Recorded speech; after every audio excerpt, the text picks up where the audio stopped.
رسولهم فلا يتكلم أحد بموت رسول الله إلا ضربته. جئتك أؤمن بالله وبرسوله وبما شئت به فقد أعذرت إليكم وأعذرتموني.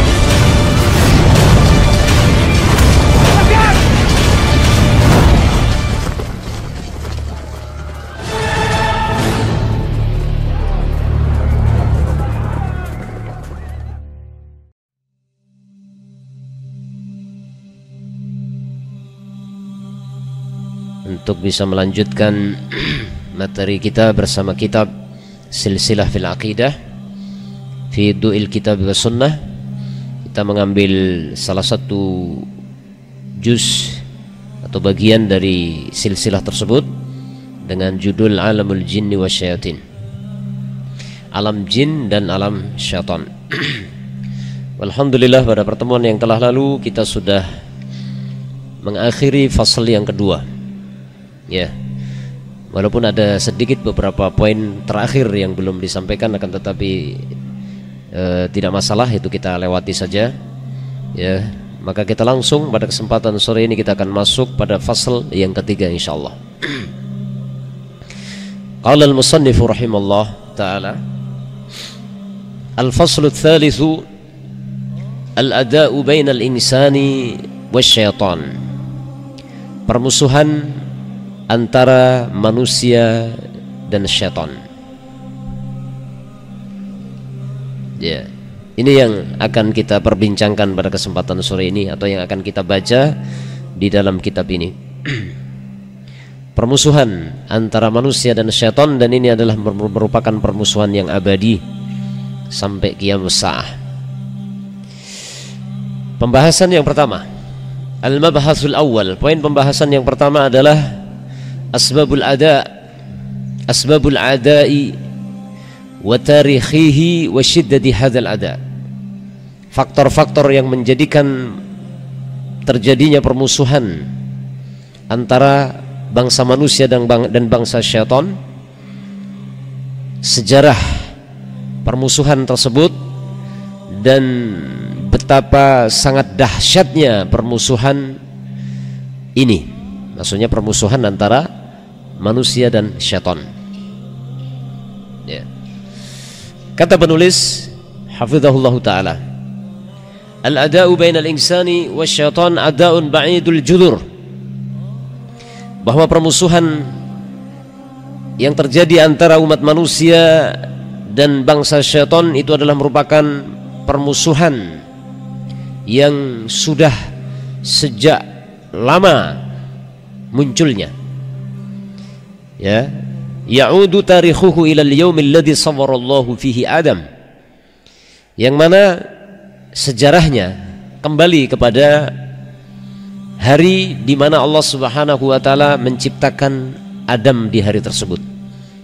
Kesimpulannya, permusuhan antara umat manusia dengan bangsa syaitan adalah permusuhan yang sejak lama, semenjak awal Allah ciptakan Adam. Itulah munculnya permusuhan, dan tidak ada permusuhan yang sepanjang itu gitu ya di dunia ini selain permusuhan baina dzurriyyati Adam wa syayatin. Ya kan, permusuhan itu muncul sejak kapan? Sejak Allah ciptakan Adam, sebagaimana Allah banyak kisahkan di dalam Al-Quran dalam surat Al-Baqarah. Antum bisa lihat mulai dari ayat 30 sampai 38. Ya, surat Al-Baqarah ayat 30 sampai 38, di situ bagaimana rentetan permusuhan yang berkepanjangan antara Adam keturunannya dengan syayatin. Ya. Qabla ayyunfakha fihi ruh. Bahkan di sini penulis mengatakan sebelum ditiupkan ruh kepada Adam. Ya, kata beliau ya. Fa akhadha asyaitanu yutifu bih. Syaitan mulai mengelilingi. Jadi ketika Adam itu dicipta oleh Allah, dengan tangan Allah sendiri Allah cipta, sebelum ditiupkan ruh, syaitan sudah mengitari mengitari jasadnya si Adam yang belum bernyawa.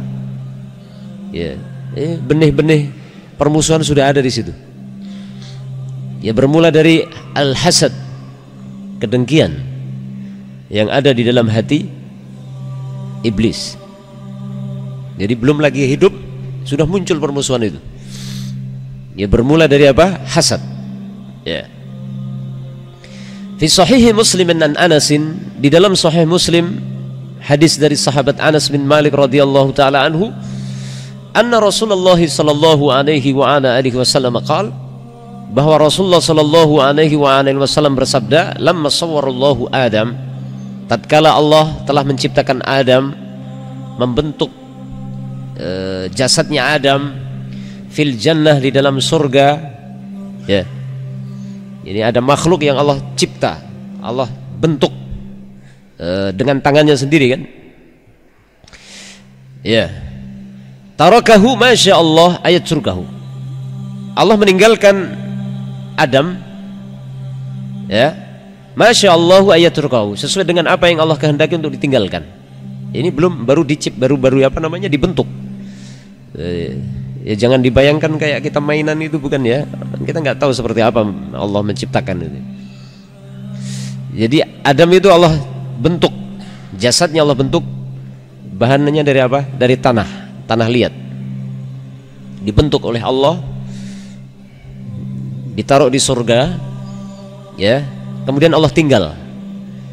Itu belum ditiup ruh. Faja'ala iblis yutifu bih, maka iblis mulai mengelilingi jasadnya si Adam tersebut yang belum bernyawa. Ya. Yang durumahu, iblis atau syaitan melihat apa itu? Belum pernah dia lihat. Ya. Jadi iblis itu heran, ini apa ini gitu kan? Bentuknya seperti ini, punya hidung, punya kuping, punya itu kali ya. Ya, yang durumahu, dia melihat apa itu? Falamma ra'ahu ajwaf, kemudian tatkala iblis melihat si Adam tersebut itu memiliki rongga, ya kan? Dan jasadnya manusia kan punya rongga-rongga kan gitu ya.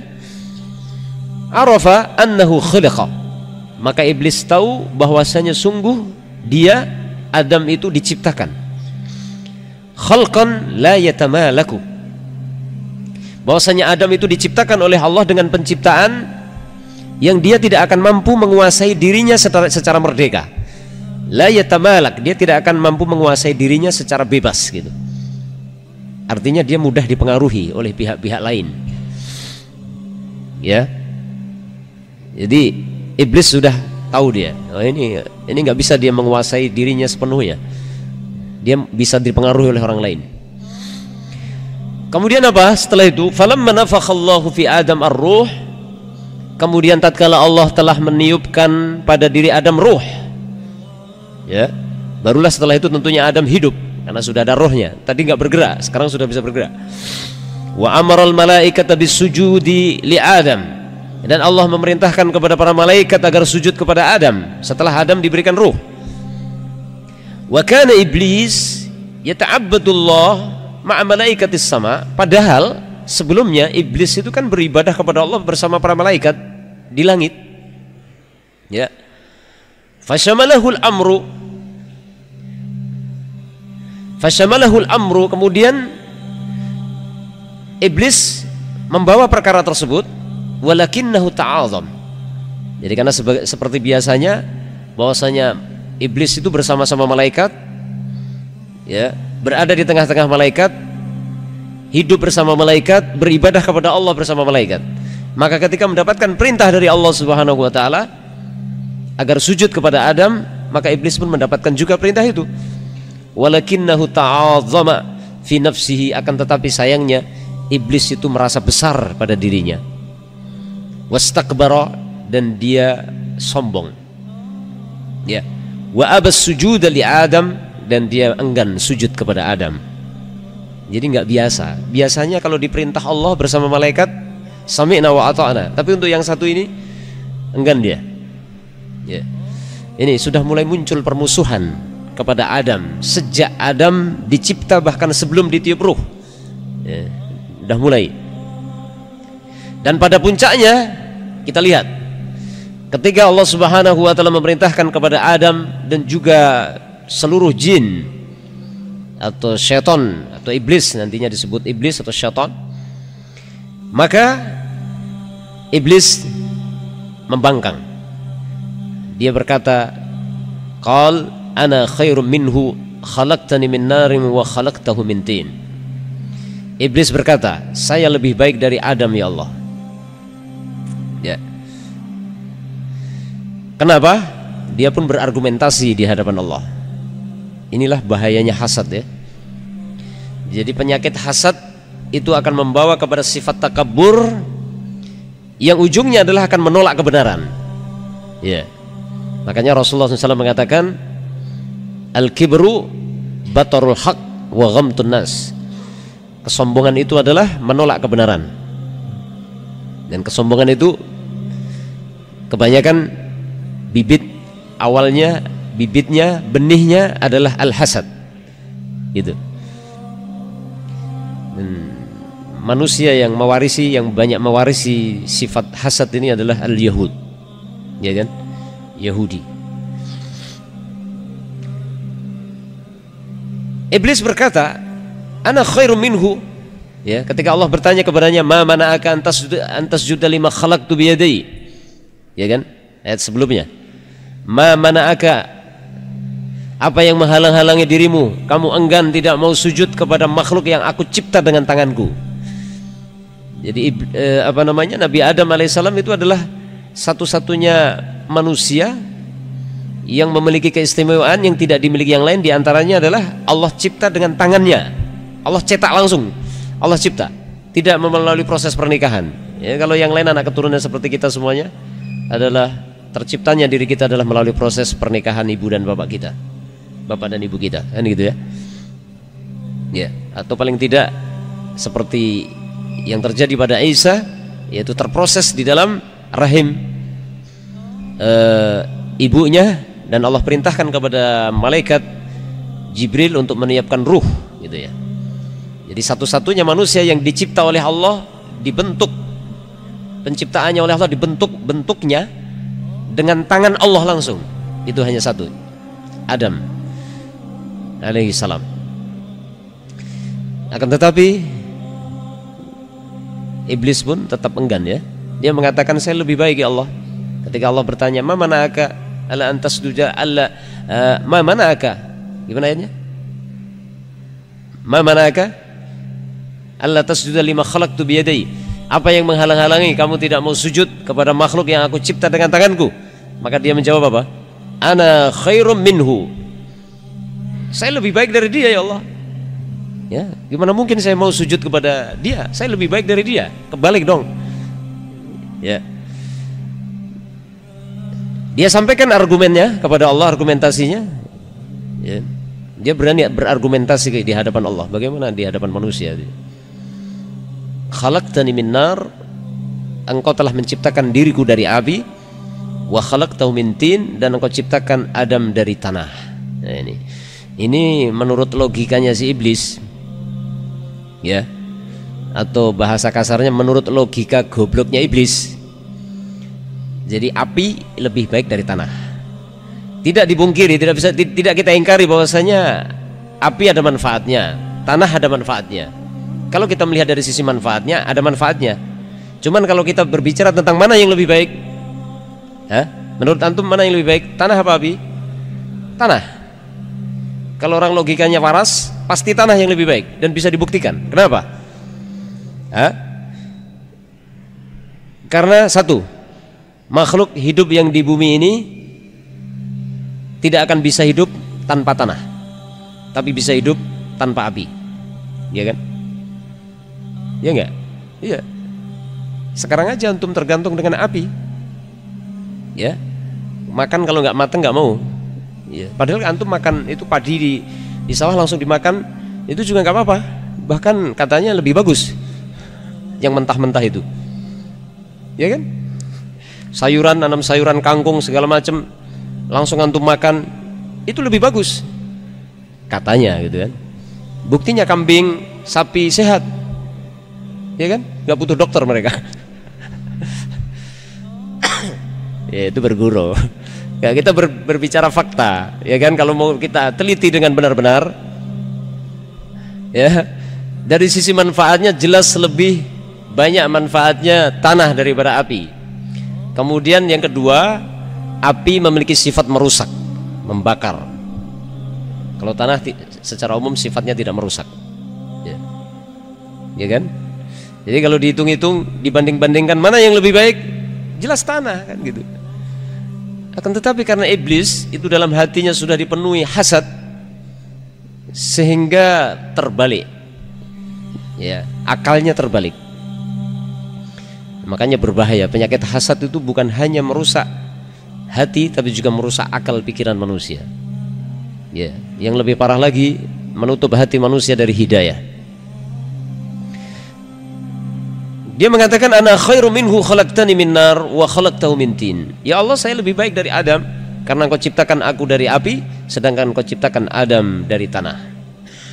Laqad fataha abuna Adam ainaihi, ya, sungguh bapak kita Adam membuka kedua matanya. Ya, setelah ditiupkan ruh, dia buka kedua matanya, ya, melek gitu. Faidan bihi yajidu a'dhamat takrim.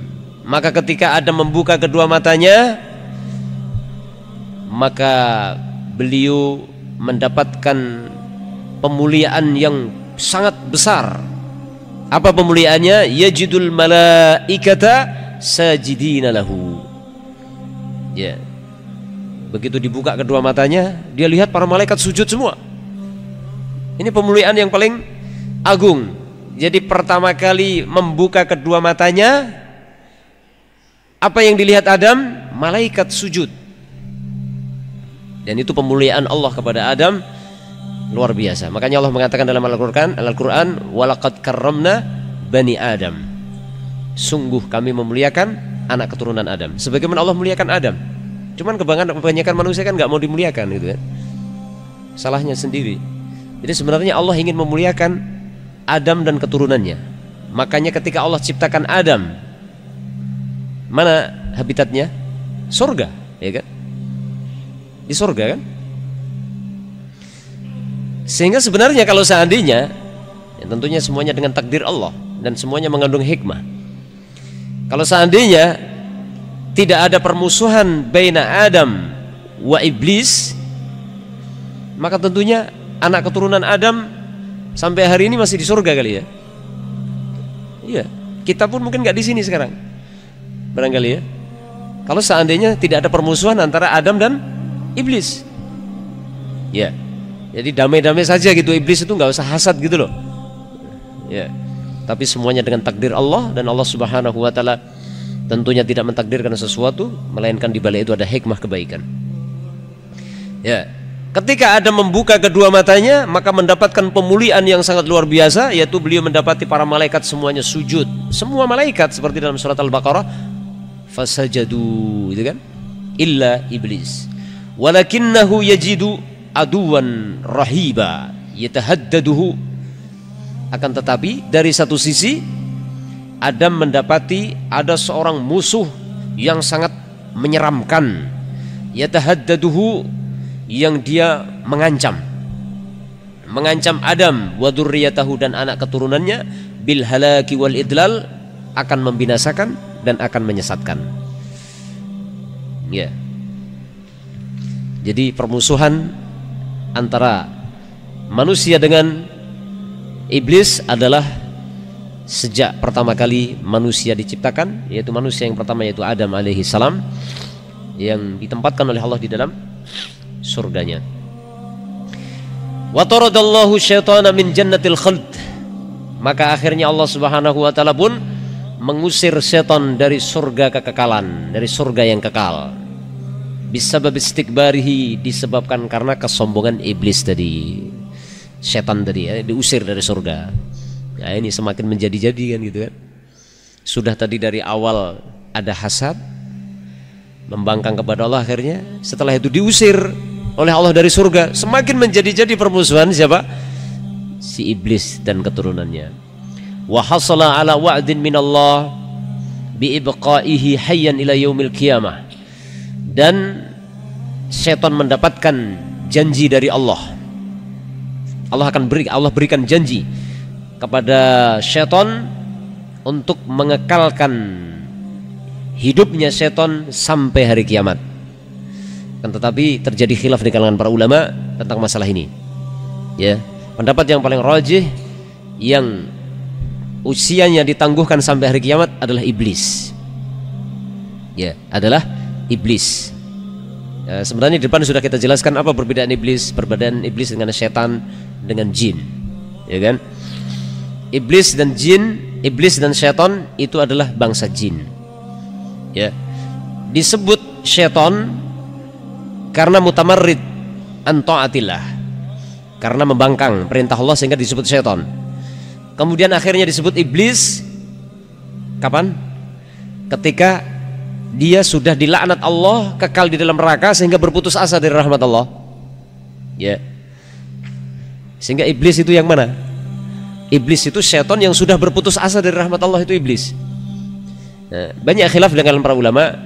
Yang jelas yang disepakati yang iblis itu yang mana? Yang disepakati yaitu moyangnya bangsa jin yang pertama kali diciptakan dan hidup di surga, yang diciptakan oleh Allah. Ada yang mengatakan 1000 atau 2000 tahun sebelum diciptakannya Adam. Jadi jauh lebih lama tinggal di surga. Itu nanti yang disebut iblis. Adapun setelahnya anak keturunannya yang kafir-kafir itu setan. Adapun yang tidak kafir masuk dalam keumuman jin. Semuanya jin gitu kan. Cuman kalau sudah iblis itu jelas sudah kafirnya dan sudah berputus asa dari rahmat Allah. Adapun setan, ini yang terjadi khilaf nanti tentang setan. Adakah setan yang masuk Islam? Kalau jin tidak ada khilaf. Tapi kalau yang setan, jin yang sudah setan itu loh, yang sudah membangkang kepada Allah itu, ada nggak yang masuk Islam? Terjadi khilaf. Kemarin di bagian akhir disinggung ada beberapa pendapat ya. Ada yang mengatakan setan ada yang masuk Islam. Ya. Di antaranya berdalil dengan hadis yang mengkisahkan tentang qarin. Ya. Disebutkan bahwasanya setiap manusia punya qarin. Qarin dari malaikat dan qarin dari syaitan. Disebutkan dalam hadis itu. Kemudian disebutkan bahwasanya qarinnya Rasulullah SAW masuk Islam. Akan tetapi terjadi khilaf dalam periwayatan tentang kata aslama. Iya. Tentang kata aslama. Karena dalam satu riwayat itu dibaca aslamu, yang artinya aslamu minhu, Rasulullah selamat dari gangguannya. Tapi dalam riwayat yang lain ada yang membaca aslama, setan masuk Islam. Begitu. Setannya Rasulullah, maksudnya qarinnya Rasulullah masuk Islam. Ini Allahu a'lam bishawab. Itu ada khilaf di kalangan para ulama, saya tidak tahu masalah tersebut. Ala kulli hal, intinya yang terpenting adalah bagaimana kita mengetahui permusuhan yang hakiki antara umat manusia dengan bangsa syaitan. Ya. Kemudian apa? Allah berfirman, qala, menceritakan tentang permintaan iblis. Iblis yang tadi diusir dari surga tadi, ya kan? Sudah berputus asa dari rahmat Allah karena apa? Dilaknat oleh Allah, kemudian dinyatakan kekal di dalam neraka. Maka setelah dia dilaknat oleh Allah kekal dalam neraka, dia pun berputus asa kepada Allah, terhadap rahmat Allah. Akhirnya dia meminta kepada Allah, qala anzirni ila yaumi yub'atsun. Iblis berkata, ya Allah, tangguhkanlah umurku sampai hari di mana manusia semua akan dibangkitkan. Qal, maka Allah menjawab, innaka minal munzarin, sesungguhnya kamu termasuk yang akan ditangguhkan usiamu, kematianmu sampai datangnya hari kebangkitan atau hari kiamat. Ya, disinilah terjadi khilaf nanti. Ya. Apakah semua setan? Ya. Bagaimana dengan riwayat-riwayat yang menyebutkan ada jin yang mati? Ya. Pendapat yang paling rajih, jin secara umum itu mati. Hanya saja umurnya lebih panjang dari umat manusia. Akan tetapi khusus yang bernama iblis itu kematiannya ditangguhkan sampai hari kiamat. Ya. Cuman anak keturunan iblis gimana? Yang disepakati para ulama, iblis yang dari surga diusir tadi, itu umurnya ditangguhkan sampai akhir zaman. Dan kata para ulama, dialah yang disebut oleh Rasulullah dalam hadis Bukhari Muslim, yakni yang dia meletakkan singgasananya di atas air. Dalam riwayat Bukhari Muslim, meletakkan singgasananya di atas air, di atas laut dalam satu riwayat, yang dia setiap hari mengerahkan bala tentara dari bangsa syaitan katanya. Ya kan? Setiap hari.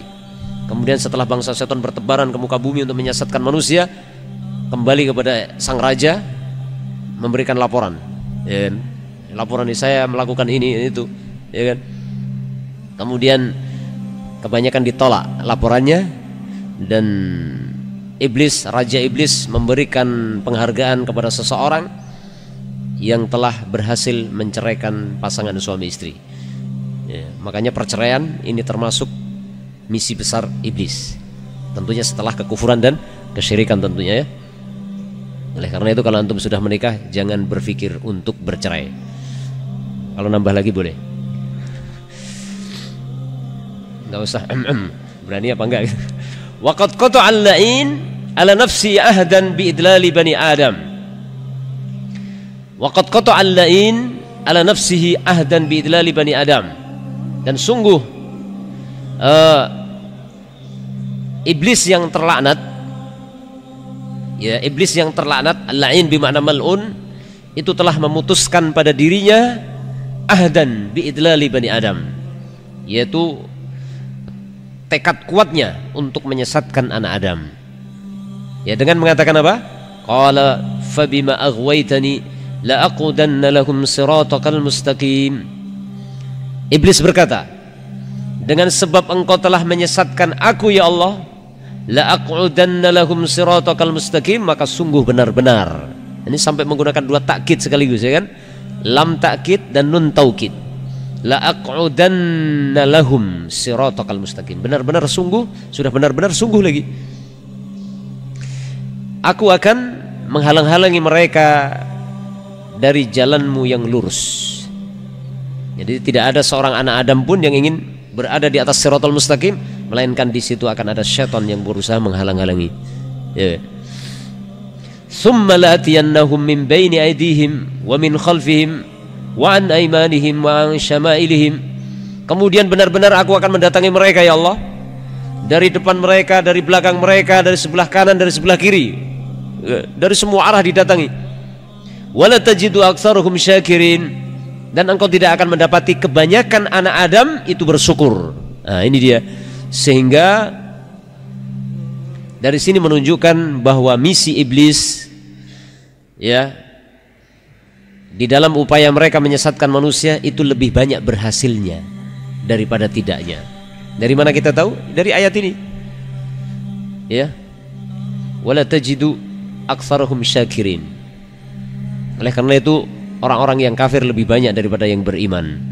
Dan dalam banyak ayat di dalam Al-Quran sering Allah menyinggung masalah itu. Salah satu contoh Allah mengatakan wa qalilam min ibadiyas syakur, ya kan? Dan sangat sedikit sekali di antara hamba-hambaku yang mau bersyukur. Berarti kebanyakan apa? Kufur kebanyakan. Jadi misinya iblis banyak berhasil. Nasallahu assalamu wal afiyah. Inilah permusuhan abadi. Ya.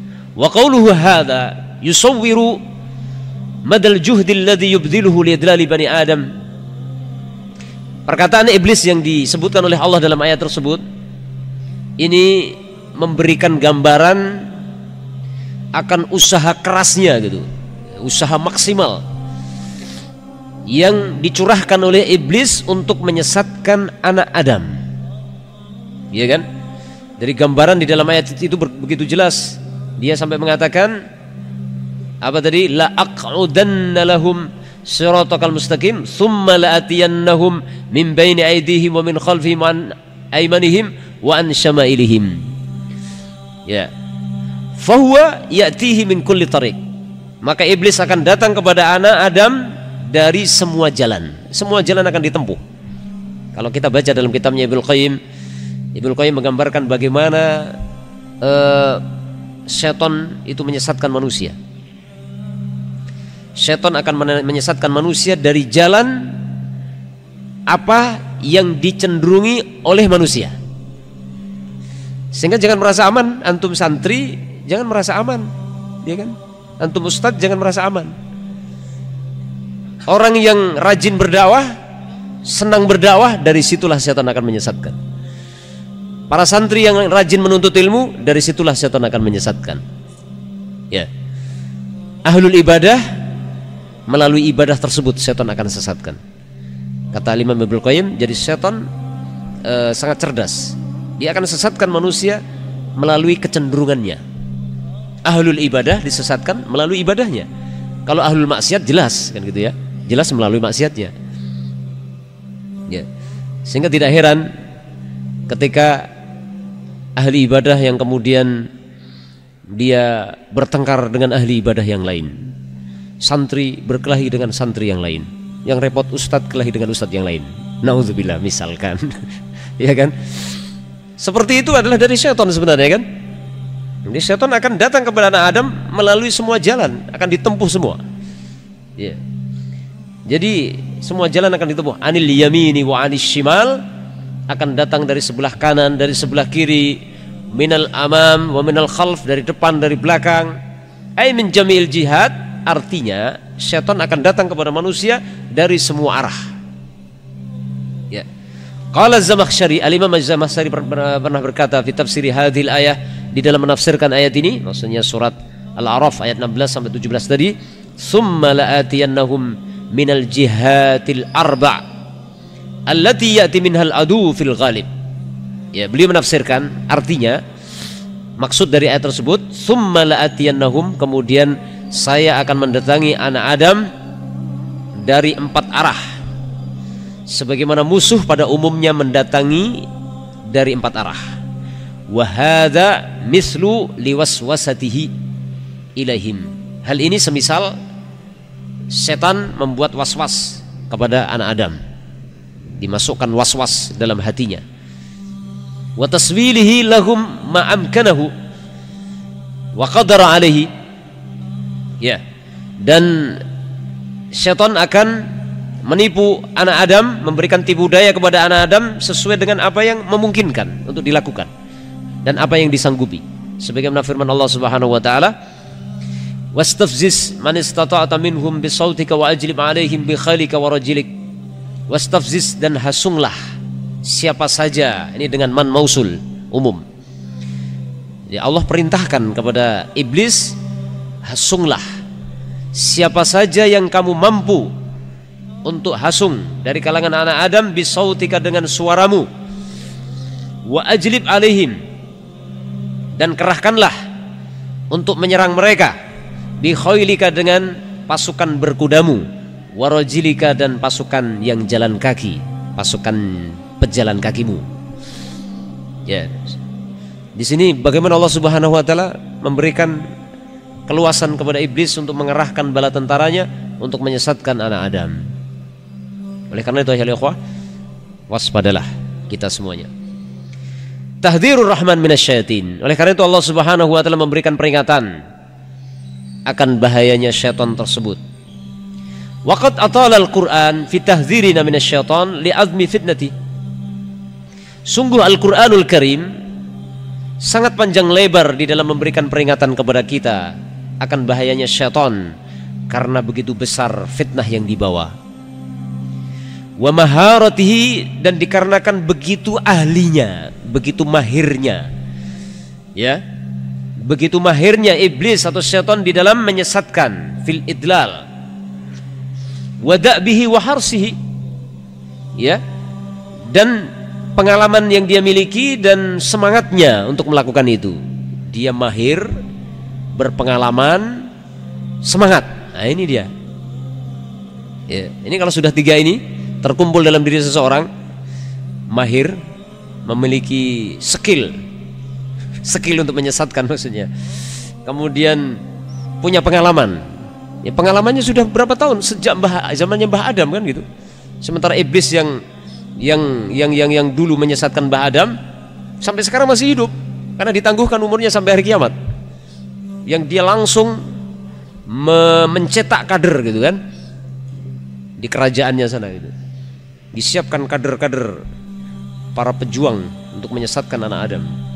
Jadi antum juga harus semangat, para ustadz, para ulama ini juga harus lebih semangat bertempur. Jadi kita mencetak para dai, mujahid-mujahid yang akan berperang melawan setan. Ya, jadi siang malam kita berperang ya. Jadi antum jangan bersantai-santai. Ya, musuh datang setiap saat. Jangan berleha-leha gitu ya. Mereka, coba kita lihat, di dalam menyebarkan fitnahnya apa? Punya keahlian, mahir, punya pengalaman, ditambah hirs itu semangat yang luar biasa. Ya, maka kita harus lebih semangat. Nah, kira-kira kalau kita menghadapi syaitan dengan bersantai-santai, gimana coba? Nasallallahu alaihi wasallam.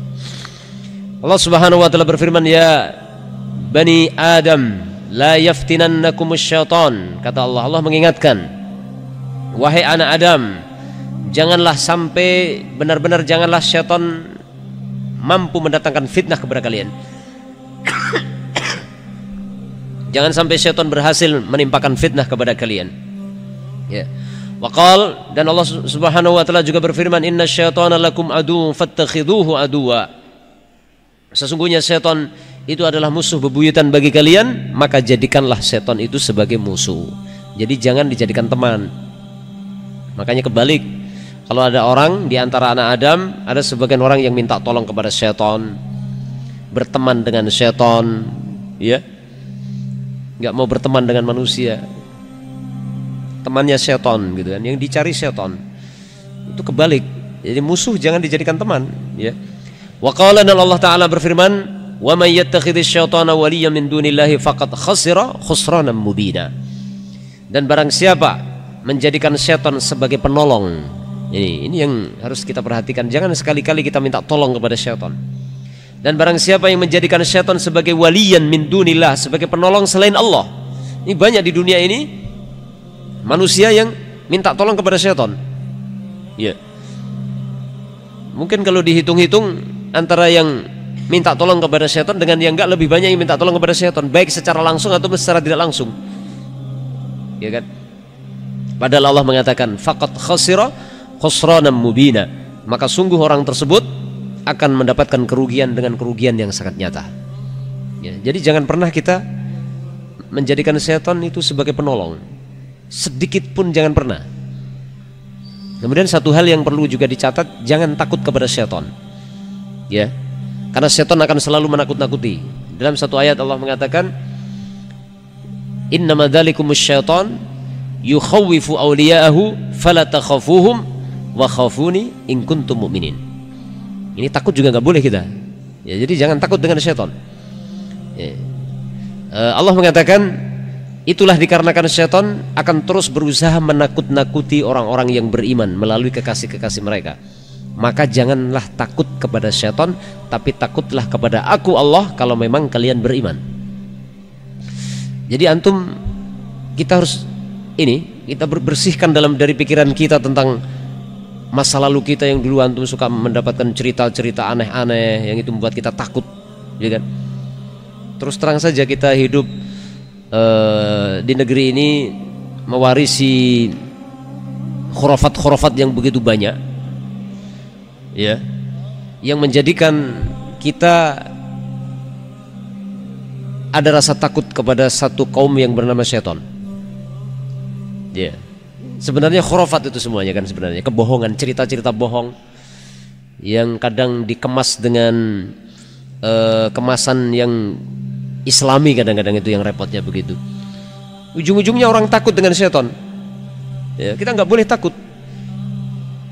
Ya, antum-antum yang biasa takut lewat kuburan takut. Kenapa takut lewat kuburan?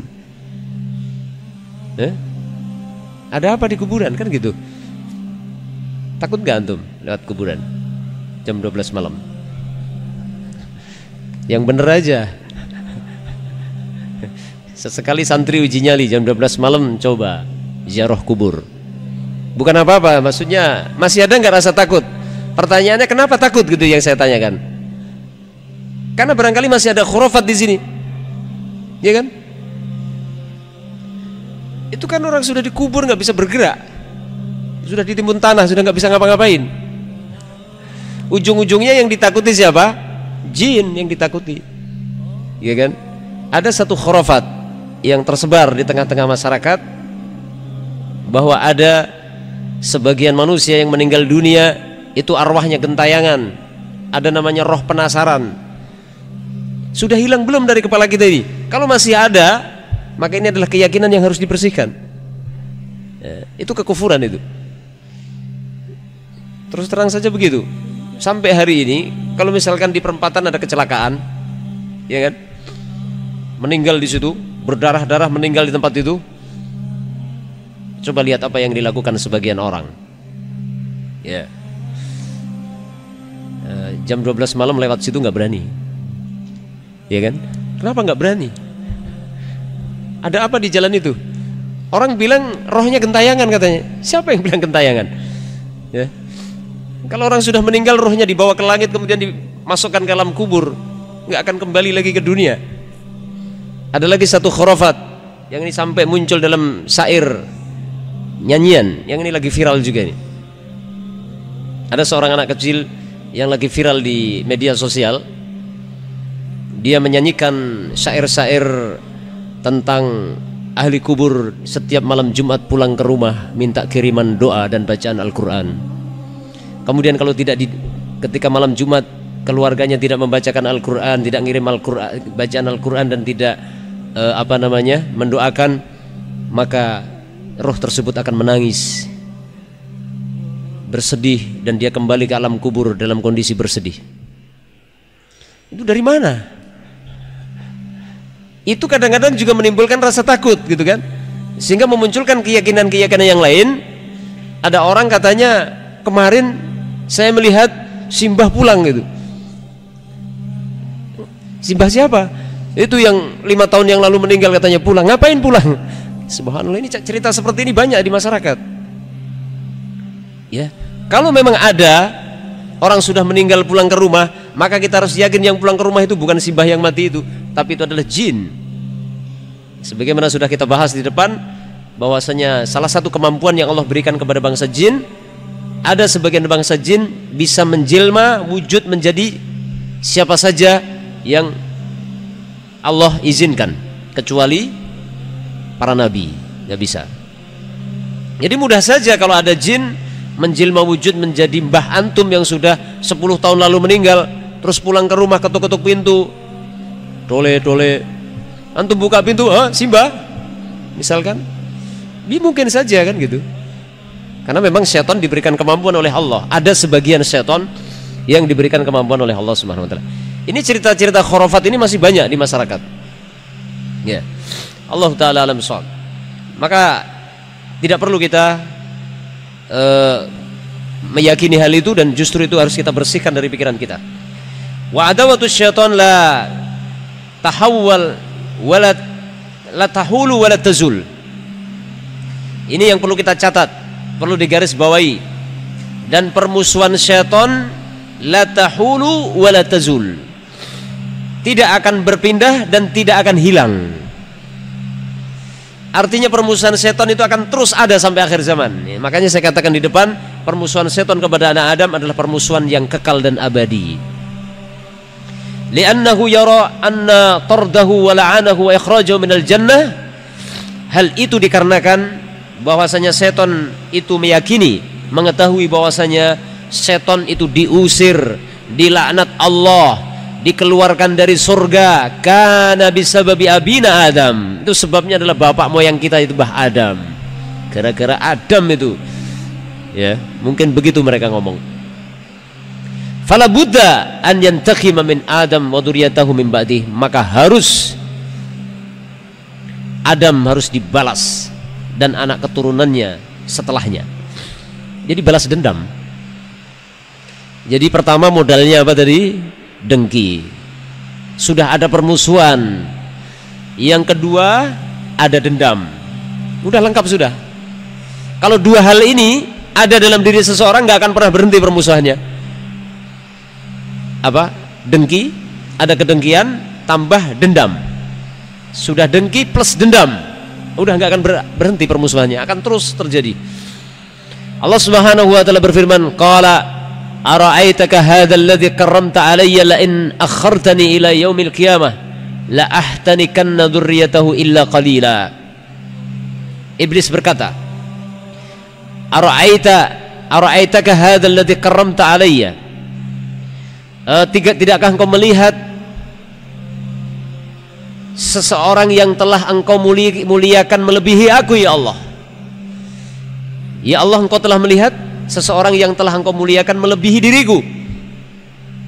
La in akhartani ila yaumil qiyamah, kalau seandainya engkau mau menangguhkan ajalku sampai hari kiamat, la ahtanikanna dzurriyyatahu, maka benar-benar sungguh aku akan sesatkan anak keturunan si Adam itu, illa qalila, kecuali sedikit yang tidak bisa disesatkan.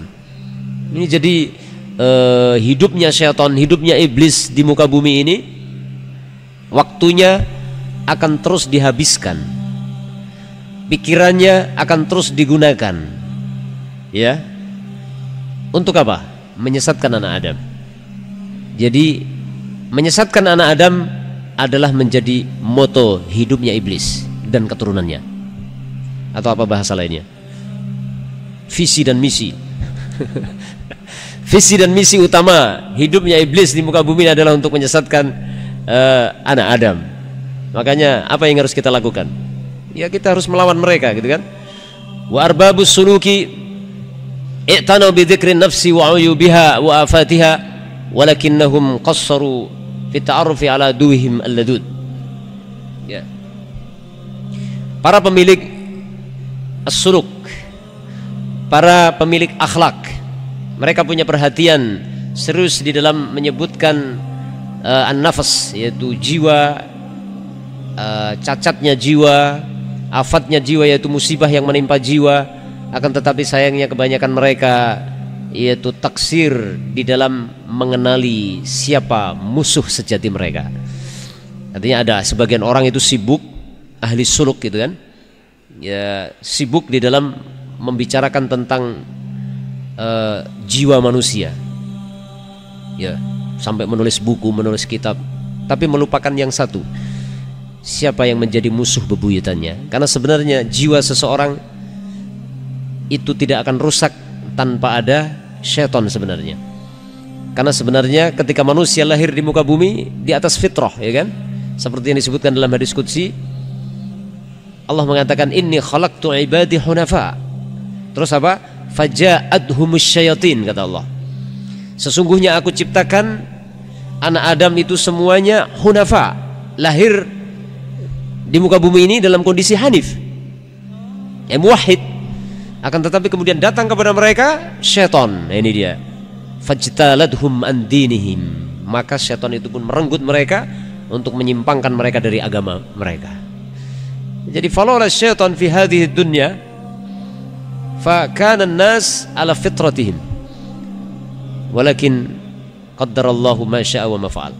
Akan tetapi Allah telah mentakdirkan apa yang Allah kehendaki, dan semuanya mengandung hikmah, dan itu diantaranya adalah merupakan ujian bagi umat manusia. Allah Ta'ala alam shawab. Apa hukum memakai baju yang ada lambang setan merah? Ya nggak boleh.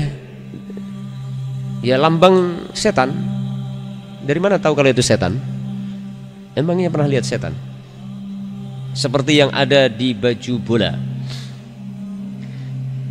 Pertama, untuk mengatakan lambang itu setan atau bukan harus hati-hati. Tapi kalau jelas itu lambang setan, jelas nggak boleh. Jawaban saya tidak salah kan? Kalau lambangnya benar-benar lambang setan, jelas nggak boleh. Cuman untuk mengatakan satu lambang itu setan apa bukan, hati-hati. Dari mana antum mengatakan itu lambang setan? Kan harus hati-hati. Ya, kita tidak boleh berbicara tanpa ilmu. Saya katakan kalau memang itu lambang setan benar, berdasarkan fatwa para ulama misalkan, ya haram menggunakan lambang-lambang itu. Secara umum para ulama mengfatwakan haramnya kita menggunakan lambang-lambang kekufuran, lambang-lambang kesyirikan, termasuk seperti yang dilarang Rasulullah adalah menggunakan salib, ya kan? Rasulullah pernah mengingkari ada seorang laki-laki pakai salib, nggak boleh. Atau lambang-lambang kekufuran yang lain, apapun. Bahkan kalau tidak salah, Syekh Abdul Aziz Shalih Al-Utsaimin di dalam salah satu bukunya menyebutkan menggunakan benda-benda, atau mungkin bahasa kita mengkoleksi, barangkali bahasa kita ya, benda-benda yang benda itu di masyarakat biasa digunakan sebagai media untuk kekufuran, maka tidak boleh. Walaupun mungkin kita hanya hobi saja, kita tidak ada keyakinan apa-apa dengan benda itu. Cuman kalau benda itu terbukti di masyarakat sebagai benda yang biasa dijadikan media untuk melakukan praktek kekufuran, maka dalam rangka saddud dzari'ah tidak boleh menggunakan benda itu walaupun hanya dipajang. Ya, misalkan ginilah, Ustadz antum misalkan dia hobi mengkoleksi benda-benda antik gitu ya. Kebetulan salah satu benda itu adalah benda yang terkenal di masyarakat sebagai benda yang biasa dijadikan sebagai apa itu media untuk meminta bantuan kepada syaitan. Dipasanglah di rumah Ustadz itu di depan pintu lagi, misal gitu ya. Datanglah suatu hari wali murid berkunjung ke rumah Ustadz itu. Assalamualaikum Ustadz. Waalaikumsalam. Buka pintu, silakan masuk. Langsung lihat, oh berarti boleh tuh. Kalaupun kita tidak melakukan kekufuran atau kesyirikan dengan menggunakan benda itu, paling tidak itu menjadi pintu bagi orang lain atau pembenaran, dan itu juga termasuk takrir, pembenaran. Ya, pembenaran terhadap kekufuran. Makanya nggak boleh. Contoh, ada orang pakai salib misalkan. Ditanya, kenapa kamu pakai salib? Ya hanya senang saja. Saya nggak ngapa-ngapain, cuma senang aja dengan unik gitu kan. Nggak boleh, tetap nggak boleh. Rasulullah pernah mengingkari seorang laki-laki yang dia pakai salib. Ketika ditanya, apakah kamu sudah masuk Islam? Sudah. Maka lepaskan salib itu. Nggak boleh. Ya. Jadi tidak diperbolehkan. Kalau memang lambang itu adalah lambang kekufuran, maka tidak diperbolehkan. Allah Ta'ala alam shawab. Para santri yang punya kaos, ya kalau beli kaos lihat-lihat dulu kaosnya gitu, gambar-gambar apa gitu kan. Misalkan ada tulisan-tulisan, itu juga harus hati-hati gitu. Karena minimalnya itu syiar, ya kan. Kalau di situ misalkan ada logo, ada lambang-lambang yang biasa dipakai orang ahlul maksiat, antum pakai, berarti antum turut serta mengsyiarkan kemaksiatan itu, kalaupun antum tidak ikut melakukan. Ya. Dan Rasulullah telah mengingatkan, man tasyabbaha biqaumin fahuwa minhum. Barang siapa menyerupai suatu kaum, dia termasuk golongannya. Termasuk penampilan. Nah, ini para santri kalau potong rambut, gimana antum potong rambut? Ya, potong rambutnya niru siapa? Ya. Ada yang tipis ini, wah kayak petinju gitu kan. Hati-hati. Potong rambut itu jangan sampai koza. Kadang-kadang kita dapatkan ada yang koza. Tahu koza gak? Memendekkan sebagian, memanjangkan sebagian. Ya. Mungkin ada yang mengatakan, kan yang penting hatinya Ustaz.